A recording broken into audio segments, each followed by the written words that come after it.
اے آل یعقوب، میرے وہ احسان یاد کرو جو میں نے تم پر کیے تھے، اور اس اقرار کو پورا کرو جو تم نے مجھ سے کیا تھا۔ میں اس اقرار کو پورا کروں گا جو میں نے تم سے کیا تھا، اور مجھی سے ڈرتے رہو۔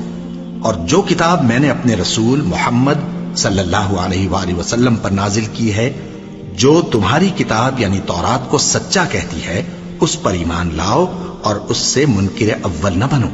اور میری آیتوں میں تحریف کر کے ان کے بدلے تھوڑی سی قیمت یعنی دنیاوی منفعت نہ حاصل کرو، اور مجھی سے خوف رکھو،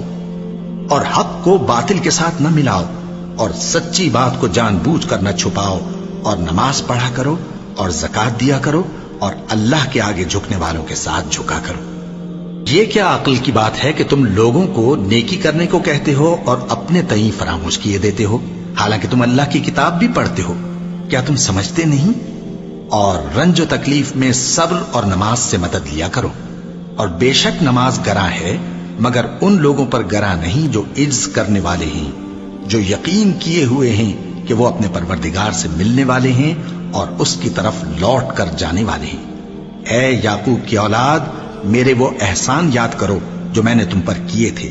اور یہ کہ میں نے تم کو جہان کے لوگوں پر فضیلت بخشی تھی۔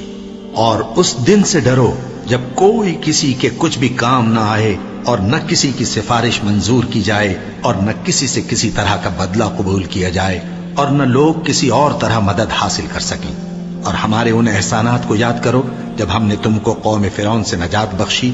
وہ لوگ تم کو بڑا دکھ دیتے تھے، تمہارے بیٹوں کو تو قتل کر ڈالتے تھے اور بیٹیوں کو زندہ رہنے دیتے تھے، اور اس میں تمہارے پروردگار کی طرف سے بڑی سخت آزمائش تھی۔ اور جب ہم نے تمہارے لیے سمندر کو پھاڑ دیا، پھر تم کو تو نجات دی اور فرعون کی قوم کو غرق کر دیا، اور تم دیکھ رہے تھے۔ اور جب ہم نے موسیٰ سے 40 رات کا وعدہ کیا تو تم نے ان کے پیچھے بچڑے کو معبود مقرر کر لیا، اور تم ظلم کر رہے تھے۔ پھر اس کے بعد ہم نے تم کو معاف کر دیا تاکہ تم شکر کرو۔ اور جب ہم نے موسیٰ کو کتاب اور معجزے عنایت کیے تاکہ تم ہدایت حاصل کرو۔ اور جب موسیٰ نے اپنی قوم کے لوگوں سے کہا کہ بھائیو، تم نے بچڑے کو معبود ٹھہرانے میں اپنی جانوں پر ظلم کیا ہے، تو اپنے پیدا کرنے والے کے آگے توبہ کرو، پھر اپنوں کو قتل کرو، تمہارے خالق کے نزدیک تمہارے حق میں یہی بہتر ہے۔ پھر اس نے تمہارا قصور معاف کر دیا، وہ بے شک بڑا معاف کرنے والا ہے، بڑا مہربان ہے۔ اور جب تم نے موسیٰ سے کہا کہ موسیٰ، جب تک ہم اللہ کو سامنے نہ دیکھ لیں گے تم پر ایمان نہیں لائیں گے، تو تم کو بجلی نے آ گھیرا اور تم دیکھ رہے تھے۔ پھر موت آ جانے کے بعد ہم نے تم کو اثر نو زندہ کر دیا تاکہ احسان مانو۔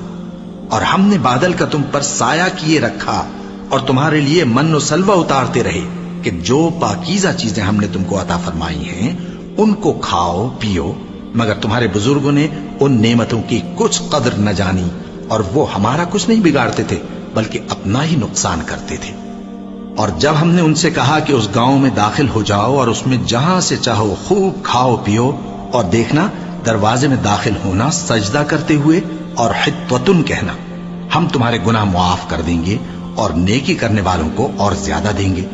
تو جو ظالم تھے انہوں نے اس لفظ کو جس کا ان کو حکم دیا تھا بدل کر اس کی جگہ اور لفظ کہنا شروع کیا،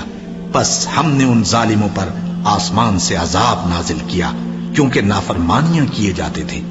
اور جب موسیٰ نے اپنی قوم کے لیے ہم سے پانی مانگا تو ہم نے کہا کہ اپنی لاٹھی پتھر پر مارو۔ انہوں نے لاٹھی ماری تو اس میں سے 12 چشمے پھوٹ نکلے، اور تمام لوگوں نے اپنا اپنا گھاٹ معلوم کر کے پانی پی لیا۔ ہم نے حکم دیا کہ اللہ کی عطا فرمائی ہوئی روزی کھاؤ اور پیو، اور زمین میں فساد نہ کرتے پھرنا،